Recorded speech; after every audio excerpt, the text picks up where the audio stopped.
Hello दोस्तों, तो इतिहास की सीरीज को आगे बढ़ाते हुए हम लोग हड़प्पा सभ्यता के बारे में चर्चा करेंगे। इसके पहले वीडियो में हम लोग हड़प्पा सभ्यता की खोज, विस्तार, नगर नियोजन पद्धति, शिल्पकला और पशुपालन, कृषि, इन सब बातों पर चर्चा कर चुके हैं। आज हम लोग यहाँ की सामाजिक जीवन और राजनीतिक पद्धतियाँ क्या थी, उसके बाद यहाँ की लिपि क्या थी, लोग किस धार्मिक संप्रदाय से जुड़े हुए थे, किसकी पूजा करते थे, इन सब बातों पर चर्चा करेंगे आज। तो आइए समझते हैं। तो परिवार जो था यहाँ का, बस हम अपने लोग जैसे जो जीते हैं समूहों में, उस प्रकार से परिवार था। ग्राम था, उसके बाद नगरीय स्तर था, जिस प्रकार अभी हम लोग देखते हैं। और सत्ता जो कहते हैं, ये मातृसत्तात्मक परिवार होता था। अब कहिएगा कैसे? क्योंकि एक मतलब यानी स्त्री के यानी उस समय ज़्यादा जो है सम्मान दिया जाता था। अब राजतंत्र व्यवस्था कैसा था, मतलब वहाँ का शासन व्यवस्था, तो शासन केंद्रीय स्तर का जिस प्रकार हम लोग अभी रहते हैं वैसे था। एक मतलब राजा होता था। जैसे हम लोग पुरोहित का जो मूर्ति पिछले वीडियो में देखे थे कि पुरोहित की मूर्ति मिला है, तो उससे वो पुरोहित भी माना जाता है विद्वान के द्वारा और राजा भी माना जाता है। तो केंद्रीय स्तर की संस्था थी और पुरुष प्रधान समाज, यानी जो राजा होता था वो होता था। उसके बाद यानी हड़प्पा सभ्यता जो है व्यापारियों की सभ्यता थी, यानी नगर नियोजित सभ्यता थी। इसलिए यहाँ का जो भी शासन व्यवस्था था ये सब बनिक, यानी जिसको हम लोग बनिया भी बोल देते हैं, उनके हाथों में था वहाँ का समाज का पूरा सत्ता। तो ये था राजनीतिक व्यवस्था। उसके बाद जो है और भी जैसे कि सामान्य जीवन जैसे कहिएगा तो लोग जो है शाकाहारी मांसाहारी दोनों भोजन का जो है प्रयोग करते थे। उसके बाद आभूषण जैसे हो गया, तो आभूषण जो है स्त्री पुरुष दोनों करता था, हड़प्पा सभ्यता में दोनों करता था। उसके बाद धार्मिक पद्धति क्या थी, तो धार्मिक हम लोग देखें कि लोग वहाँ का जो हड़प्पा वासी जो है ये धरती को उर्वरा की देवी मानकर पूजा करते थे, यानी मातृ देवी की पूजा करते थे। यानी ये था धार्मिक पद्धति, ये धार्मिक पद्धति था। जिस तरह कैसे, तो जिस तरह मिस्र के लोग नील नदी को देवी मानकर हाइसिस की पूजा करता था, आइसिस, ठीक, आइसिस वहाँ का देवता माना जाता था, जो नील नदी की देवी कहलाता था। तो इस प्रकार से धार्मिक मान्यता था। और कई मान्यता था धार्मिक, जैसे ताबीज, जैसे कि ताबीज को माना जाता था, भूत प्रेत को रोकने के लिए ताबीज पहनता था। उसके बाद स्वास्तिक, जैसे अभी हम लोग देखते हैं स्वास्तिक, जैसे कोई भी पर्व त्यौहार होता है हमारे मतलब भारत में धार्मिक, तो उसमें जो है स्वास्तिक का चिन्ह बनाते हैं। वो ये ब्रह्मा जी का जो है चतुर्भुज को दर्शाता है, उसका पूजा किया जाता था। और ये सूर्य के रूप में इसको पूजा जाता था, स्वास्तिक को। स्वास्तिक सूर्य का प्रतीक है।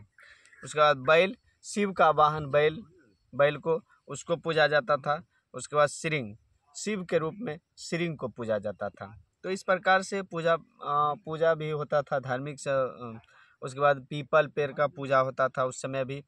उसके बाद शिव का प्रतीकात्मक चिन्ह, जैसे जिसको हम लोग शिवलिंग कहते हैं, उसकी पूजा होती थी उस समय भी।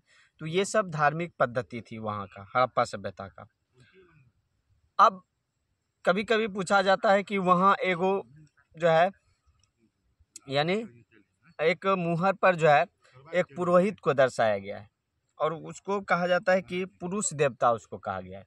अब इसके बारे में कभी कभी पूछता है कि पुरुष देवता में कितने गाय हैं, किस जानवर को दर्शाया गया है, किसको नहीं दर्शाया गया, तो इसके बारे में चर्चा कर लेते हैं। तो उस पुरुष देवता में, उसमें जो है एक योगी का जो है चित्र दिखाया गया कि वो योग मुद्रा में बैठे हुआ है। अब योग मुद्रा में है और उसके पैरों के जो है नीचे जो है, उसके पैरों के पास दो हिरन है। उसके बाद एक गेंडा है, और उसके बाद एक भैंसा है, इस प्रकार से एक बाघ है, एक हाथी है। इस प्रकार से उसके चारों ओर जो है ये सब पशुएं विराजमान है। एक बार और थोड़ा सा कंफ्यूज होता है इस मैटर पर। तो आइए, एक हाथी है, एक बाघ है, एक गेंडा है, एक भैंसा है। उसके बाद पैरों के पास 2 हिरन है योगी के पैरों के पास। तो इन सब जंतुओं पशुओं को दर्शाया योगी के देवता का है। बात आगे, धार्मिक प्रतीक आपको समझा दिया गया कि ताबीज को जो है भूत का प्रतीक, बैल को शिव का प्रतीक, उसके बाद स्वास्तिक सूर्य का प्रतीक था, श्रृंग शिव का प्रतीक था। इस प्रकार से प्रतीक भी माना जाता था उस समय भी। और सबसे ज़्यादा जो अभी तक चलता आ रहा है हमारी संस्कृति में, भारतीय संस्कृति में, वो है स्वास्तिक का चिन्ह। स्वास्तिक अभी भी हम लोग मानते हैं उसको। हाँ, उसके बाद एक बात याद रखना है कि वहाँ जो है आपको गौ पूजा का प्रमाण नहीं मिला है हड़प्पा सभ्यता में। क्या नहीं मिला है, यह हमेशा जो है आपको बताया जा रहा है कि क्वेश्चन एग्जामिनर बनाना चाहता है तो वो नहीं वाला ज़्यादातर बनाता है। तो गौ पूजा का, गाय पूजा का प्रमाण हड़प्पा सभ्यता में नहीं मिलता है, और मंदिर भी नहीं मिलती है हड़प्पा सभ्यता में। ठीक, अब ये सब था हड़प्पा सभ्यता का जो है धार्मिक पद्धतियाँ, उसके बाद राजनीतिक जीवन। अब हम लोग जो चर्चा करेंगे वह है समाधान के बारे में। सबको कैसे जलाया जाता था, दफनाया जाता था। तो इस प्रकार से तो इसमें 3 पद्धतियाँ चलता था। एक तो पूर्ण समाधान, उसके बाद आंशिक समाधान और दाह संस्कार। पूर्ण समाधान जैसे कि व्यक्ति को जो है क्या किया जाता है कि उसको सीधा जो है मृत्यु के बाद जो है जमीन में दफना दिया जाता था। इसको पूर्ण समाधान कहा जाता है, जो अभी प्रचलित है। जैसे इस्लाम समुदाय में जो है इसको जो है प्रचलित किया गया है। उसके बाद होता है आंशिक समाधान। आंशिक समाधान का मतलब होता है कि जैसे मृत्यु के उपरांत व्यक्ति को या जो लाश होता था उसको किसी ऊंचे टीले पर या कहीं पेड़ पौधे पर जो है रख दिया जाता था और उसको जीव जंतु को खाने के लिए छोड़ दिया जाता था। इसको आंशिक समाधान कहता है। तो आप कहिएगा सर तो ये कहाँ प्रचलित है, तो ये पारसी समुदाय में इसका प्रचलन देखने को मिलता है। उसके बाद आता है दाह संस्कार। तो दाह संस्कार में जो लाश जो मृत्यु के बाद जो है उसको जो है उसको जला दिया जाता था, और इसका प्रचलन आपको हिंदू धर्म में देखने को मिलेगा। तो इस प्रकार से ये समाधान का जो है पद्धति प्रचलित था। अब यहाँ पर जो है एक और अथी है कि जैसे कि क्या कहते हैं, लिपि। तो लिपि हड़प्पा सभ्यता की भाव चित्रात्मक थी, और इसको जो है भाव चित्रात्मक इसका खोज जो है ये हमारे अलेक्जेंडर कनिंघम महोदय करते हैं। हाँ, इसमें क्या था कि ये हमारे ब्राह्मी लिपि से थोड़ा मिलता जुलता है। हाँ, जिसमें जो है अधिकतर जो है लिपि वहाँ जो देखा गया है वो दाएं से बाएं लिखा जाता था, कहीं कहीं फिर बाएं से दाएं। तो इस प्रकार से जो है हड़प्पा सभ्यता की लिपि थी। हाँ, उसके बाद समाधान में आपको और थोड़ा बताया जाएगा कि जैसे कहता है कि युग्मित समाधान, तो ये लोथल से मिला है। युग्मित समाधान ये लोथल से मिला है। उसके बाद जो है मालिक के साथ कुत्ते को दफनाया गया, ये रोपर से मिला है आपको। तो ये सब जो है ये कुछ फैक्ट है। तो आपको फैक्ट आपको जो भी किताब हो आपके पास उससे थोड़ा देख लेना है। फैक्ट जो भी अब इसमें अब फैक्ट बता है, बाकी सब कॉन्सेप्चुअल चीज़ें आपको बता दिया गया है।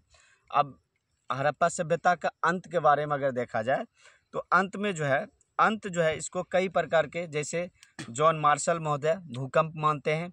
उसके बाद और भी जैसे मैके महोदय ये बाढ़ को मानते हैं।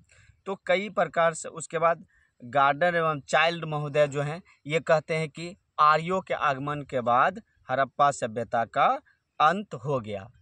तो दोस्तों इस वीडियो में इतना ही, फिर आगे मिलेंगे हम लोग एक नए टॉपिक के साथ। तब तक के लिए जय हिंद। आराम से बोलो, खड़ा हो जाओ। खड़ा हो जा, खड़ा खड़ा खड़ा खड़ा हो।